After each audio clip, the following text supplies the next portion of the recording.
पंच परमेष्ठी भगवान की जय हो। आचार्य श्री गुरुवर कुंद कुंद महाराज की जय हो। आचार्य श्री गुरुवर विद्यासागर महाराज की जय हो। परम उपकारी निर्यापक क्षमण मुनिपुंग श्री सुधासागर जी महाराज की जय। आचार्य संघ की जय। कल अपन ने समझा था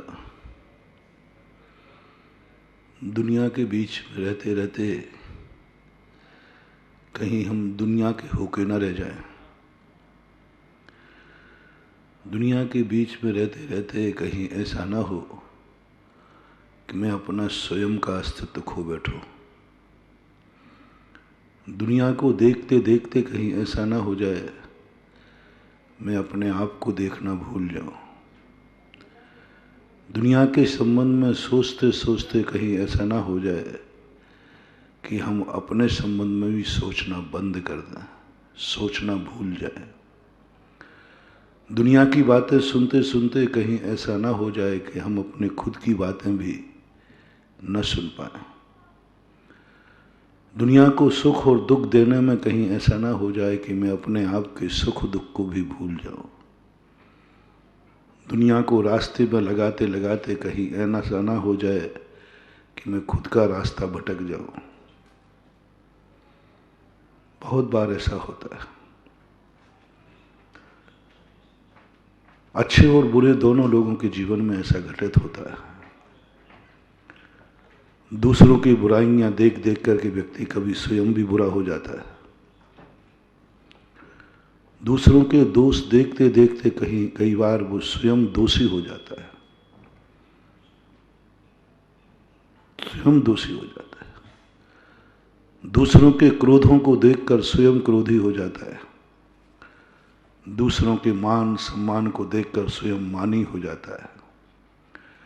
दूसरों की मायाचारी देखते देखते स्वयं मायावी हो जाता है। शराबियों को देखते देखते कई बार वो शराबी हो जाता है। जुआड़ियों के साथ जुआड़ी हो जाता है। कई बार ऐसा होता है और अपने जीवन के संबंध में सोच नहीं पाता। बुरे लोगों की संगति में व्यक्ति जल्दी बुरा आदमी बनता है। अच्छे लोगों की संगति में व्यक्ति अच्छा बने ये कोई नियम नहीं है, बहुत कम होता है। अच्छाइयों का प्रभाव बहुत कम पड़ता है, बुराइयों का प्रभाव जल्दी पड़ता है। जितने जल्दी अपने जीवन में बुराई प्रवेश करती है उतने जल्दी अच्छाई प्रवेश नहीं करती है। अशांति जितनी जल्दी हम हो जाते हैं उतने जल्दी हम शांत नहीं हो पाते। हमें अशांति लाने के लिए मात्र 1 मिनट लगता है और हम अशांत हो जाते हैं। और उस अशांति को मिटाकर शांति में लौटने के लिए ना जाने कितना समय लग जाता है। शांति 1 मिनट में टूट गई, लेकिन अशांति जो आई है वो 1 मिनट में नहीं टूटती। रह रह करके वो अशांत वातावरण, अशांत भाव परेशान करते हैं।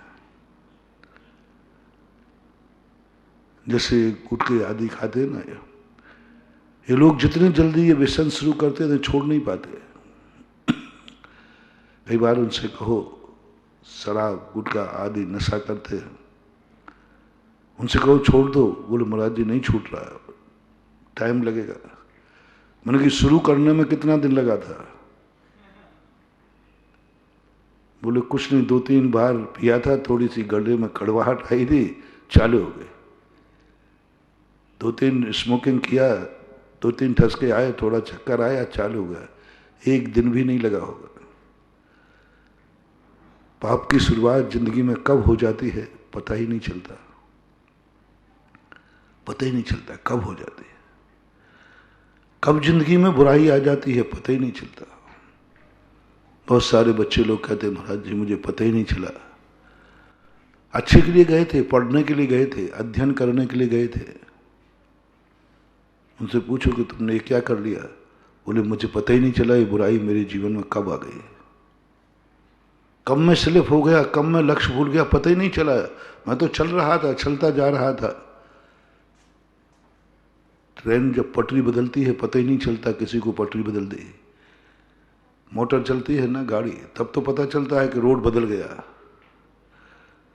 क्योंकि बड़ा सर्कल होता है।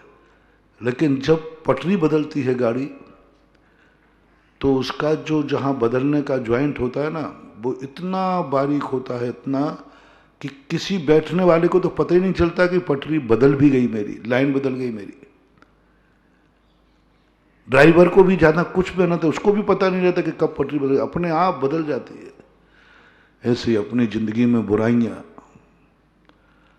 अपने आप प्रवेश, पता ही नहीं चलता कब आगे बुराई, पता ही नहीं चलता क्रोध कब आ गया। 1 सेकंड लगता है क्रोध आने में, 1 सेकंड। शांत बैठा हुआ व्यक्ति 1 सेकंड में क्रोधी हो जाता है। लेकिन प्रशम भाव, क्षमा भाव के लिए पता नहीं कितना समय लग जाए। कई बार हम बता चुके हैं, लोगों से कहते भाई झगड़ा हो गया, कोई बात नहीं, क्षमा मांग लो। बोले महाराज एकदम जल्दी मत करो, विचार करूंगा, घर में मीटिंग करूंगा, माता पिता से पूछूंगा, आप जल्दी नहीं करें। मैंने कहा क्षमा मांगने के लिए विचार करेगा? मैंने क्रोध मानने का आना आया था जब कितना विचार किया था? क्रोध जब तुम्हें आया था तब तुमने कितना विचार किया था? क्या मीटिंग की थी? क्रोध आ रहा है, पहले मैं सोचता हूं क्रोध करूं या नहीं करूं, घर में मीटिंग करूंगा, बैठूंगा, विचार करूंगा, डिस्कशन करूंगा, उसके बाद क्रोध करूंगा? नहीं। यही सबसे बड़ी संसार की भूल पड़ी है। और यही भूल हमें आगे वाले को ज्ञान कराती है, पीछे वाले का ज्ञान कराती है, लेकिन मैं खुद का ज्ञान नहीं कर पा रहा हूं। मुझे पीछे वाले का ज्ञान हो गया, 2 महीने से चल रहा है, आगे का वाले ज्ञान बहुत जल्दी हो जाएगा, लेकिन सबसे कठिन है कि मुझे अपने आप का ज्ञान नहीं है। मैं दुखी व्यक्ति को जानता हूं, मैं पुण्यहीन को जानता हूं, मैं पुण्यवान को जानता हूं, बस मैं अपने आप को नहीं जानता हूं। अनादिकाल हो गया। बहुत बार हम करुणा के निधान बने, क्लिष्ट जीवों पर हमने खूब कृपा की, पुण्यहीनों के लिए अपनी जिंदगी लगा दी, पुण्यहीनों के लिए अपन मर गए। कई बार हुआ, बहुत बार हुआ। पुण्यहीनों के लिए अपन ऐसे नहीं कि अपन हमेशा कठोर रहे हो, बड़े दयालु रहे। पुण्यहीनों पर अपन ने खूब दया की, जिंदगी लुटाई खूब, जो मैंने कहा सब किया आपने। और पुण्यवानों के लिए तो आप क्या कर रहे हैं? बहुत गजब, कितना कर रहे हैं। आज देख लिए पुण्यवानों के लिए कितना कर रहे हैं आप, भगवान के लिए कितना कर रहे हैं। कितने तीर्थ क्षेत्र बना डाले भारतवर्ष में, अपने पैसों की कमाई में करोड़ों अरबों रुपया भगवान को लगा दिया, मंदिर बना डाले, इतने बड़े तीर्थ क्षेत्र बना रहे हैं। तुम्हारी कमाई, तुम कितना दान देते हो, कितना भगवान के लिए करते हो, सब कुछ कर रहे हो,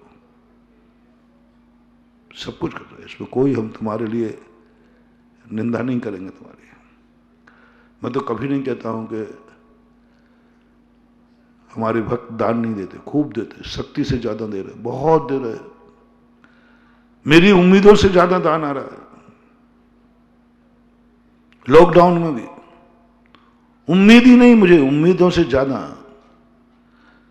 मैं खुद अपने दानियों की थाह नहीं ले पा रहा हूं, मैं खुद नहीं सोच पा रहा हूं, मैं खुद अपना नहीं सोच पाता हूं कि कितना दान आएगा। जितना सोचता हूं, दानी उससे 1 कदम आगे रहता है, 1 कदम आगे रहता है। मैं दानियों की थाह नहीं पा रहा हूं। कितना पुण्यवानों के लिए दान कर रहे हैं, कितना समय दे रहे हैं, कितना सब तरफ से। बहुत इस पंचम काल में, जो वर्तमान में धर्म का जो माहौल चल रहा है, इससे बड़ा चमत्कार कोई मत जानना। लोग मंदिरों में अभिषेक करने वालों से भर रहे हैं, लोग आस्थाएं बढ़ रही हैं, धर्म बढ़ रहा है। लॉकडाउन ने आस्थाएं घटाई नहीं है, आस्थाएं बढ़ाई हैं, बहुत बढ़ाई, बहुत आस्थाएं बढ़ाई, श्रद्धाएं बढ़ी, धर्म बहुत बढ़ रहा है। वही श्रद्धे साधु संतों के लिए तुम हम लोगों के लिए क्या नहीं कर रहे हो। क्या नहीं कर रहे हो, कितना कुछ कर रहे हो, कहीं से भी असंतुष्ट नहीं हूं मैं, कहीं से भी असंतुष्ट नहीं हूं। पूरे संसार में जितने लोग हैं, आज मैं घोषणा कर रहा हूं, किसी भी मुनि भक्त से मैं असंतुष्ट नहीं हूं। मैं अपने भक्तों से खास तौर से किंचित मात्र भी असंतुष्ट नहीं हूं, क्योंकि वे मेरे लिए कितना कर रहे हैं, मेरे लिए कितना सोचते हैं, मेरे संबंध में कितना सम्मान है उनकी दृष्टि में, कितना बहुमान है। जिस बहुमान की शिखर तक के लिए मैं योग्य नहीं हूं, उससे भी कई गुना बहुमान है तुम्हारी दृष्टि में, कई गुना बहुमान है। मैं अभिभूत हूं, जितना मैं हूं नहीं उतना तुम्हारे मन में बहुमान है। मैं मुनि हूं, तुम्हारी दृष्टि में मैं चलते फिरते सिद्धों के समान हूं। क्या है ये तमाशा? मैं मुनि हूं, तुम सिद्ध मान रहे हो, पूजाएं कर रहे हो। मैं मुनि हूं, तुम जिन रूप मान रहे हो। मैं एक पंचम काल का साधु हूं और तुम चौथे काल का जिनेंद्र का रूप मान रहे हो। मैं मुनि हूं, तुम भगवान मान रहे हो। क्या क्या जब तुम लोग अपने भक्ति के अंदर पूजाएं करते हैं, गुरु की पूजा करते हैं, गुरु को अथाय बना दिया, अनंत बना दिया, असीम बना दिया। गुरु कभी असीम हो नहीं सकता, सीमित है। और कह दिया गुरु की महिमा वर्णी न जाए, गुरु नाम जपो मन वचन गाए। इतना सब कुछ मैं उतना हूं नहीं जितना तुम बहुमान दे रहे हो, जितना सम्मान दे रहे हो, जितना तुम्हारी श्रद्धा है। मैं भी कल्पना नहीं कर सकता कि तुम्हारी श्रद्धा, एक मुनि भक्त की श्रद्धा मुनि के ऊपर ऐसी भी होती है क्या? इसलिए मैं कुछ भी नहीं मना करूंगा, किंचित मात्र भी मैं कहने के लिए मन नहीं बना सकता हूं कि मैं तुमसे कहूं, भक्तों से कहूं कि तुम्हारी भक्ति में कमी है। मैं तो नहीं कहता, मैं तो अपने भक्त से कभी बोल ही नहीं सकता, मन में भाव भी नहीं आ सकता उसकी भक्ति में कमी है। जितनी भक्ति में नहीं चाहता हूं उससे कई गुनी भक्ति कर रहा है। मैं क्या बोलूं? हम तो मात्र इतनी सी चाहते हैं भक्ति, वो भी आगम ने कही है नवदा भक्ति, बस। तुम तो पता नहीं नवदा भक्ति के बाद और कितनी भक्तियां कर रहे हो। एक नवदा भक्ति करना थी एक, बस, और क्या। वो उतनी चाहत जरूर मेरी है, क्योंकि वो आगम की आज्ञा है कि नवदा भक्ति के बिना तो तुम अपने श्रावकों से इतना मोहित मत कम बन जाना कि बिना नवदा भक्ति के हार ले आना। नहीं, ये आगम की आज्ञा। इतनी सी चाह है मुनि की चर्या में, लेकिन भक्त दे लो कितनी भक्तियां कर रहे, कितनी श्रद्धा, कितना नमोस्तु, कितने बार नमोस्तु। एक बार करने को कहा है, बस एक बार 24 घंटे में एक बार नमोस्तु करने को कहा, वो भी जब तुम्हारे दरवाजे आए आहार के लिए। लेकिन तुम तो दिन भर में 100 बार कर लेते हो, और 100 के ऊपर भी मौका मिले तो चूकोगे नहीं। मुकेश बाबू, 100 के ऊपर भी मौका मिलेगा तो महाराज हम तो दूसरी बार फिर कर लेंगे, 200 में नंबर चालू कर देंगे। नमोस्तु करते ऊब नहीं रहा है। भक्ति का इसी का रूप माना जाता मानव। विनय वही मानी जाती है जो विनय करने से ऊबे नहीं, भक्ति करने से ऊबे नहीं, भक्ति करने से ऊबे नहीं। जैसे एक पापी, एक रागी, एक संसारी पाप से नहीं ऊबता, राग भाव से नहीं ऊबता, ऐसा ही धर्मात्मा भक्ति से नहीं ऊबता, भक्ति से नहीं ऊबता। मां अपने बेटे को कितने बार देखती है, ऊबती नहीं। ऐसी भक्ति हो जाए। संसारी भगवान के दर्शन कितनी बार, आज एक बार तो कर लिया और कितनी बार करूं, और वही प्रतिदिन तो वही दर्शन है। हाँ, मैंने एक बार कहा था, मैं यही पूछना चाहता हूं, मां बार बार बेटे को क्या देखती है चेहरे में? वही तो बेटा है। जितनी बार उठाएगी उतने बार, थकती नहीं, ऊबती नहीं, वो चेहरे से ऊबती नहीं, थकती नहीं, दिन भर देखी जाती है। जब देखो क्या है उसमें, क्या नयापन आ गया? राग की चरम सीमा। ऐसा ही भगवान की भक्ति करते करते व्यक्ति, यदि कभी तुम्हें ऊब जाओ, भक्ति नहीं, दर्शन नहीं, दृष्टा भवंत मणिमेश विलोकनीयम नान्यत्र तोष मुपयाति जनस्सु। है भगवान, कैसी छवि है आपकी, मेरी आंखें थक ही नहीं रही, मुझे लग ही नहीं रहा कि मैं बहुत देर से दर्शन कर रहा हूं। ऐसा लग रहा है कि मैं पलक भी क्यों झपक रहा है, पलक भी क्यों झपक रहा है, उतनी देर में भगवान तेरे लिए नहीं देख पा रहा हूं। ऐसे एक उमंग है, थकान नहीं, बोरियत नहीं। असीम कर दो धर्म को, असीम कर दो। सीमा भी नहीं दिख रही तो भी बोर नहीं। ये मत सोचो कि माला का मेरू कब आएगा। असीम कर दो माला को, असीम कर दो।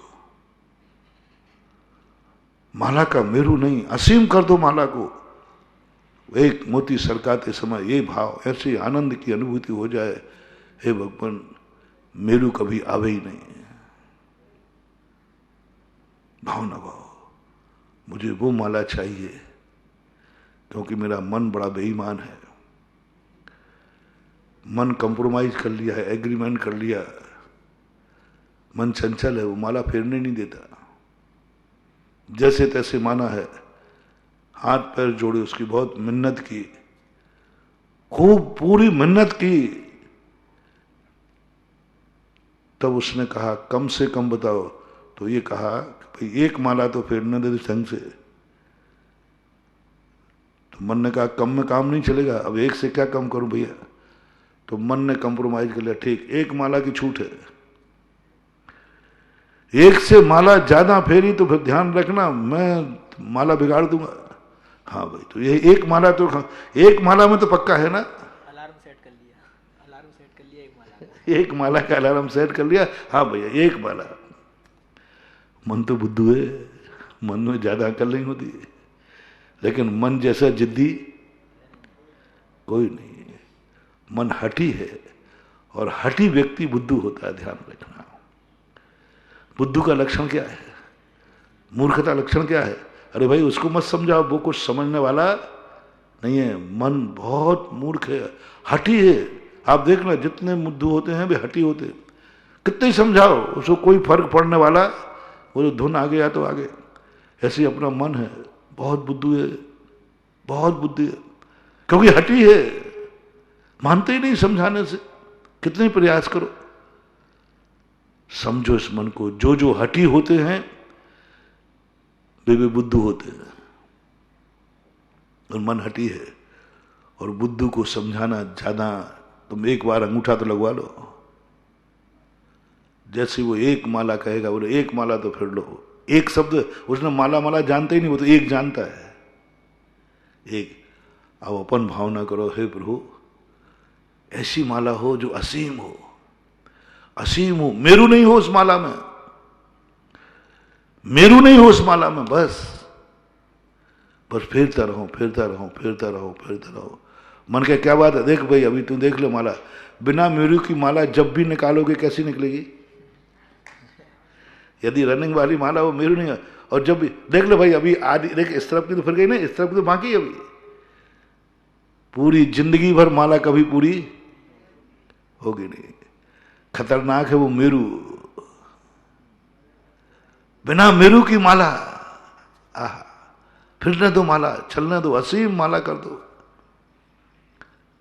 आनंद आ जाएगा। कर दो पूजा को असीम, कर दो सामायिक को असीम, जो जो तुम्हारे आनंद की वस्तुएं कर दो असीम, कोई सीमा नहीं। और तुम असीम हो, मैं कह रहा हूं। हमारे मुनि भक्त जितने हैं वे असीम हैं, उनकी भक्ति की सीमा नहीं, कोई सीमा नहीं। मैंने कहा ना अभी, वे अपने गुरु की ऐसी भक्ति कर रहे हैं, कोई सीमा नहीं, सिद्धों तक ले गए। अब मैं तुमसे क्या कहूं कि तुम लोग भक्ति नहीं करते हो, क्या करेंगे इससे ज्यादा भक्ति? सिद्ध बना दिया, और क्या करें? दानियों से मैं असंतुष्ट नहीं हूं, इतना दान देते हैं, इतना दान। कई लोग तो मुझे देख करके उन पर तरस आता है, शक्ति से बाहर। मैं जानता हूं इनकी शक्ति कितनी है, मालूम है कि इनकी कुव्वत कितनी है। ऐसे ऐसे दानी मैंने देखे जिन पर मुझे भी तरस आता है। शक्ति नहीं है फिर भी दे रहे हैं, सब कर रहे हैं, इसलिए मैं इसमें कमी नहीं निकाल रहा हूं। पुण्यहीनों को दे रहे। जब मैंने पुण्यहीनों की चर्चा की, लोगों ने तिजोरियां खोल दी। गजब, क्या करूं, मैं तो अपने भक्तों से बहुत अभिभूत हूं, बहुत अभिभूत। इस मक से, इस मंच से जो भी घोषणा घोषणा हुई, लोगों ने खोल दी तिजोरियां। पुण्यहीनों पर जब मैंने प्रवचन दिया, लोग अपने घर की तिजोरियां खोल के, अपने घर की अपनी थाली की रोटियां उठा करके पुण्यहीनों को देने दौड़ पड़े। अपने लिए भोजन बनाया था, थाली लेके दौड़ पड़े पुण्यहीनों के पास। महाराष्ट्र की बाढ़ आई, क्या लोगों ने दान बोला, मुझे रोकना पड़ा। मुझे यहां से घोषणा करना पड़ा कि बस भाई बहुत हो गया। कितना आनंद, मेरा सागर उमड़ता है तुम्हारे लिए समर्पण को देखकर। कहना पड़ रहा, रोकना पड़ा, रुको। इससे ज्यादा और क्या दान दोगे? पुण्यहीनों को दान, जिनसे कोई लेना ना देना। कोरोना में जब कहा,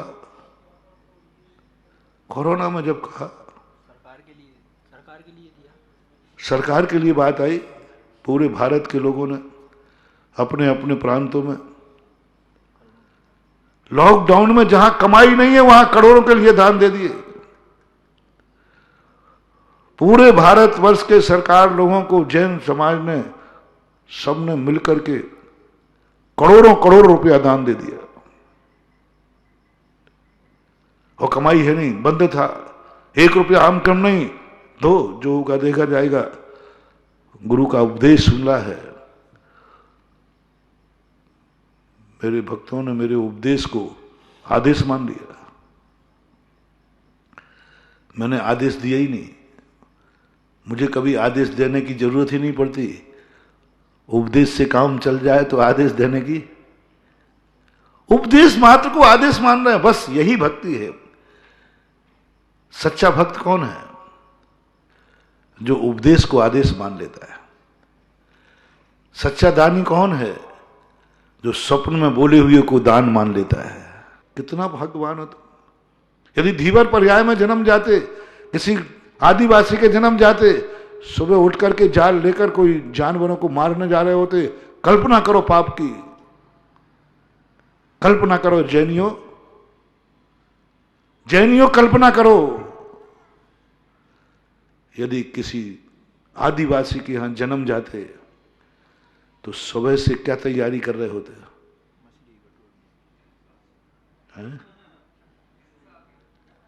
जाल ढूंढ रहे होते, जानवरों को मारने के, उठते ही मारने का भाव।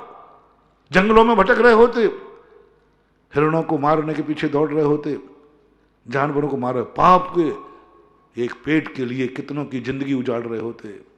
एक आदिवासी के जन्म जाते। देश भारत ही है, भारत देश है, लेकिन आदिवासी हो, मांसाहार के बिना जिंदगी नहीं। सुबह उठकर जाल उठाकर नदी पे जा रहे होते एक एक मछली को पकड़ने के लिए। आज यहां चींटी को मारने में हृदय कांप रहा है और तुम साक्षात मछलियों को मार रहे होते। मांसाहारी कुल में जन्म जाते, जीवों को सुबह उठ करके काट रहे होते, दिन भर और क्या काम करते। कल्पना करो, एकमात्र अभी तुमने कुछ किया नहीं है, अभी तुमने त्याग नहीं किया, अभी तुम्हें मुनि नहीं बने, अभी तुमने पिछी कमंडल नहीं लिया, अभी तुम्हें मंदिर नहीं भेजा, अभी कुछ नहीं। मात्र जैन कुल में जन्म लेने वाला व्यक्ति को कितने पापों से बच गया, इसकी कल्पना कर लो आप। नीचे से नीच कुल वाले की तरफ आप दृष्टि ले जाओ, नीच से नीच कुल वाला, नीच से नीच कुल वाला मनुष्य हो, भारत में हो, लेकिन सबसे नीच कुल में हो, उस नीच कुलीन की पाप देख लो कितने हैं। कभी नदी किनारे जाके देखो, तालाबों किनारे देखो, बैठे हैं मछली मारते हुए, पाप वो अपन कर रहे होते, आप कर रहे होते। ये किसकी मेहरबानी है, इतने पाप बिना त्याग के। अभी कोई त्याग में कुछ नहीं किया, मां जन्म लेने मात्र से आप इतनी बड़ी हिंसा से बच गए, नहीं तो अभी तक एक दिन में कितनी मछलियां मारते, जिंदगी भर में। आज एक चींटी मर जाती है तो तुम्हारा भोजन नहीं होता है, एक छिपकली मर जाती है, कई महिलाएं माताएं आती हैं रोती हुई, आदमी महाराज जी बहुत पाप हो गया। मैंने क्या हो गया? बोल महाराज एक छिपकली मर गई। मैं आंख बंद करते कहता हूं मुझे गर्व होता है, आज मैं ऐसी माताओं का, ऐसे लोगों का गुरु हूं जो एक छिपकली मरने पर भी रो पड़े। कुछ माताएं ऐसी हैं जो छिपकलियों को, क्या जानवरों को मार करके पका रही होगी। अभी महिलाओं, तुम्हारे भाग्य देखो कितने हैं कि आज तुम्हें सब्जी काटने में भी, आलू की सब्जी बनाने में भी रोए कांपते हैं, गणंत को, प्याज को बनाने में रोए कांपते हैं। और वो महिलाएं हैं दुनिया में, इसमें कांप जाते, मैं पाप कर रहा हूं, गणंत खा रहा हूं। बना देगी, लेकिन फीलिंग तो होगी, भाव तो होगी कि अभक्ष है। एक वो महिलाएं हैं दुनिया में, भारत में, जो मछलियों को, मुर्गों को, अंडों को मार करके पका रही हैं। वही सुबह का समय है, वही भोजन का समय है, वो मार करके पका रही हैं। कितना पाप देखो, तुम्हारे भाग्य देखो, फिर भी तुम दुखी, फिर भी तुम्हारे मन में पुण्यहीनता। भाग्य देखो, क्या सौभाग्य ये नहीं है कि मैं कितने पापों से बच गया हूं, मैं कितने पापों से बच गई हूं। दोनों सोचे। पुरुष, हर जैनी पुरुष के लिए मेरा आज संदेशा है कि सबसे नीच व्यक्ति के कुल में जन्म हो जाते मनुष्य में, भारत में, तो सुबह से तुम्हारी कल्पना करो, अभी तक जिंदगी में तुम कितने लोगों को मार चुके होते, कितने जीवों को मार चुके होते। कसाई भारतीय होता है, नागरिक के विदेशी होता है? भारतीय होता है ना, नागरिकता तो है ही। कसाई के जन्म जाते तो क्या कर रहे होते? कल्पना करो, पाप की कल्पना करो। सुबह उठकर खंजर लेकर गाय, बैल, भैंसों को काट रहे होते। कसाई हो, बकरे काट रहे होते, बकरे काट रहे होते सुबह उठ करके। जैन कुल का महिमा देखो, कितने पापों से बच गए। और किसी मांसाहारी के जन्मते व्यापार पे गर्व करो। तुम कौन सा व्यापार कर रहे हो? किराना, कपड़ा, मांस, पत्थर आदि। देखो उन मांसाहारियों के बेटे मछलियां मार मार करके धंधा कर रहे हैं, अंडों के ठेले। एक दिन में एक रोटी के लिए कितने माँ के बेटाओं की बलि चढ़ा देता है एक अंडा बेचने वाला। एक ठेले पर कितने अंडे होते होंगे? 100-200 तो होंगे, 100-200, 500 मानो। 500 अंडे किसी माँ के बेटों को उबाल करके बेचता है, तब पेट की रोटी भरता है। अजीब का कहता है। सुनो रे जैनियों,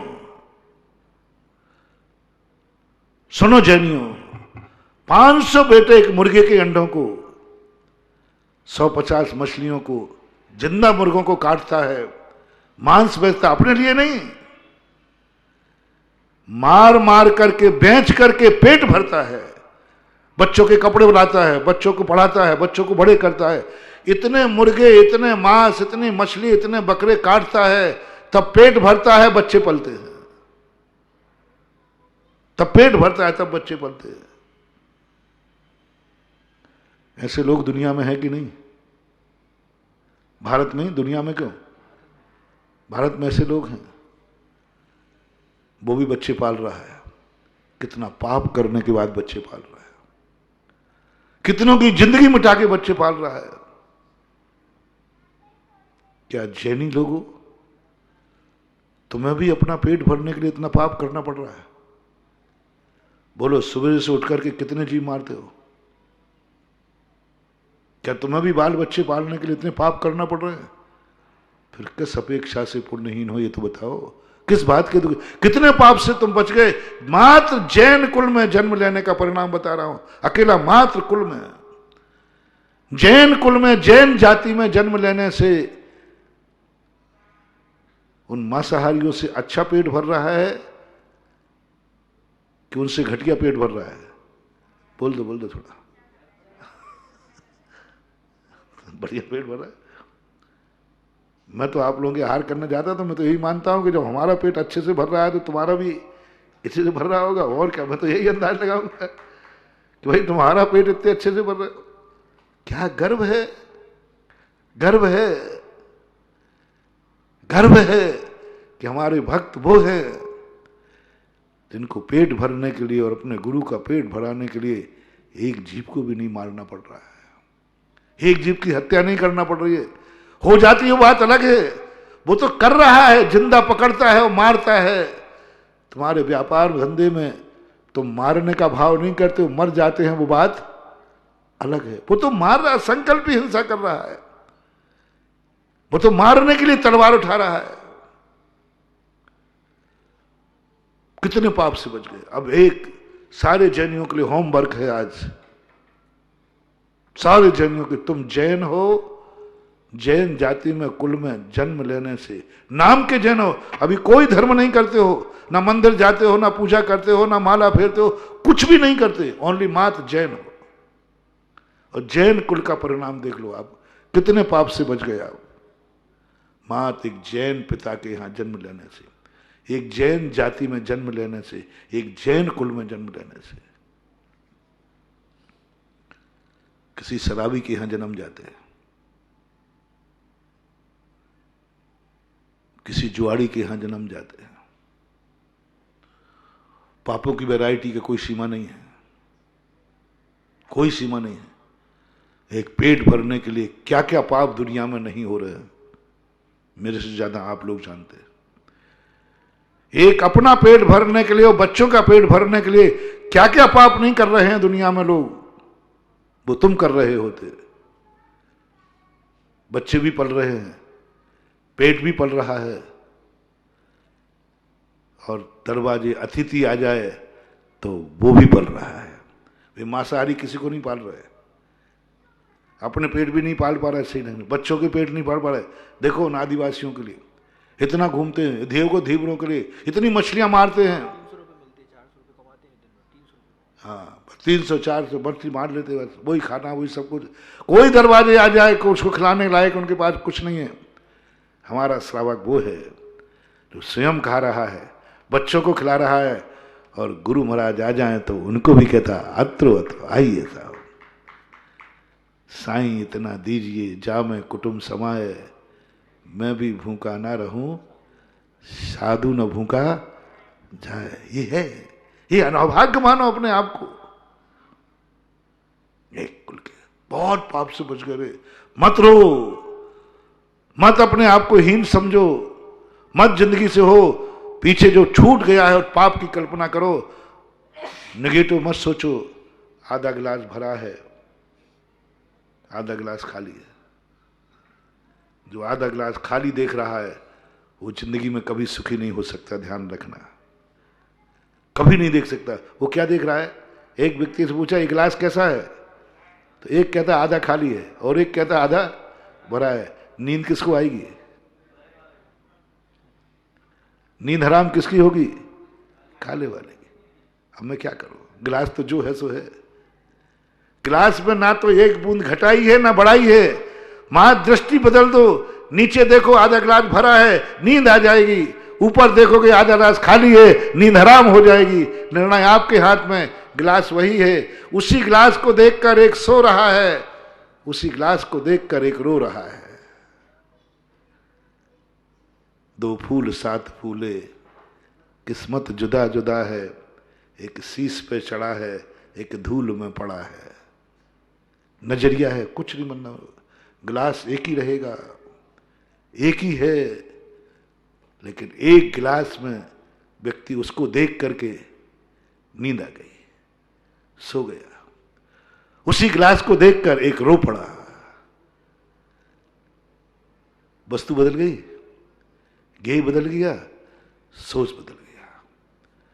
आधा गिलास की तरफ देखो, दूसरे के गिलास की तरफ देखो, उसका गिलास पूरा खाली है।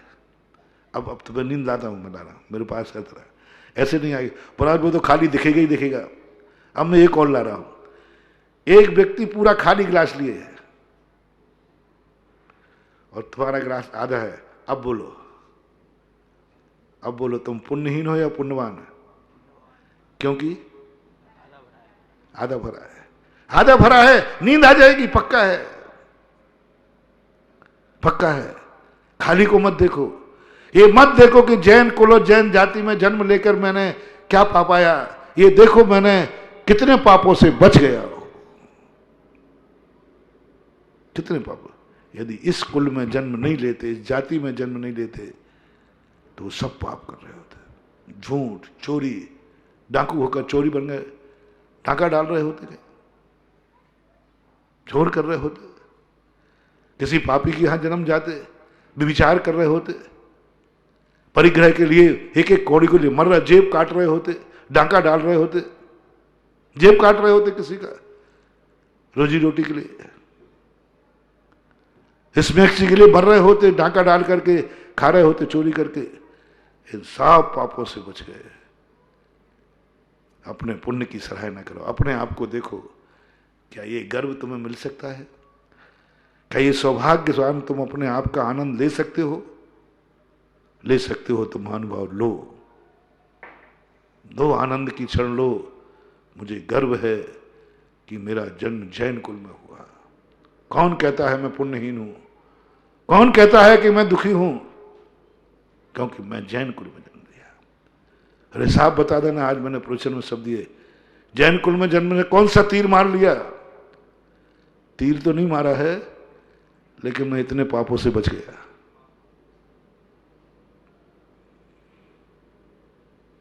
इतने पापों से बच गया मैं, इतनी हत्याओं से बच गया मैं। ये बचने कम है क्या? उसके बाद ऊपर उठो। यदि जैन कुल में भी वो कुल मिल गया कि तुमने भगवान के मंदिर के दरवाजे तक ले गए सुबह। दुनिया सुबह उठकर कहां जाती है? तुम सुबह उठकर के किसकी याद आई? जैनियों को किसकी याद आती है? सुबह उठते ही भगवान की याद आती है। मंदिर जाना परसेंटेज कम हुआ है पहले की अपेक्षा।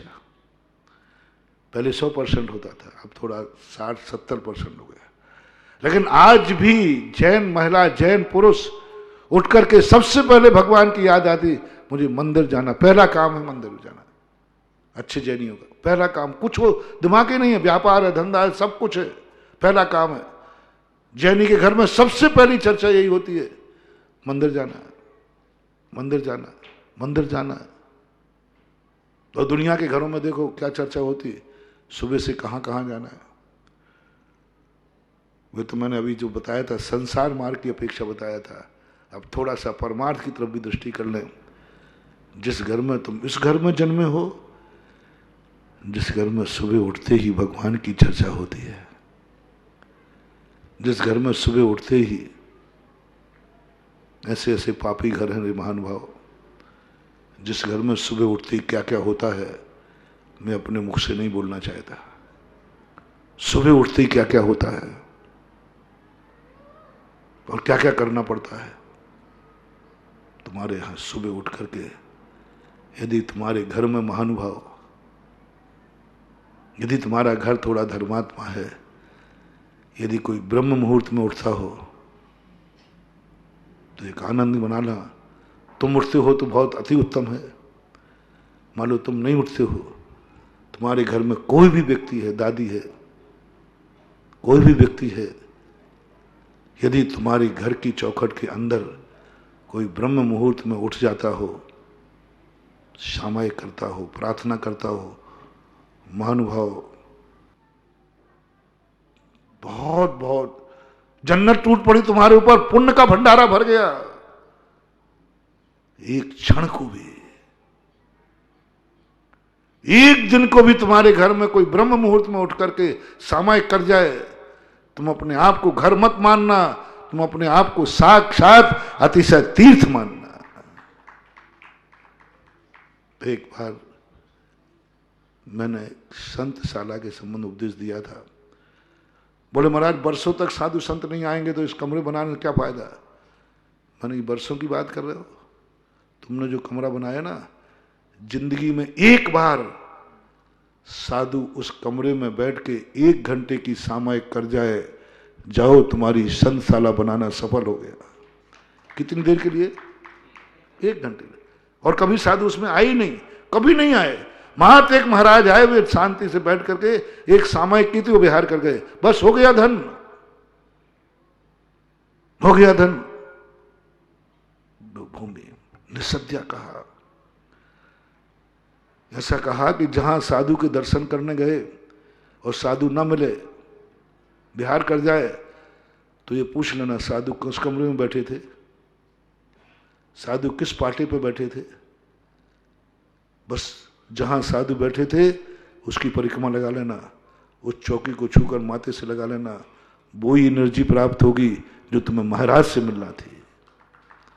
निसत्या पूछ, क्योंकि महाराज बैठे थे इस पाटे पर, इस कमरे में महाराज रुके थे, सामायिक की थी, बस कुछ नहीं, उसकी वंदना करके आ जाना, तुम्हें वही मिलेगा।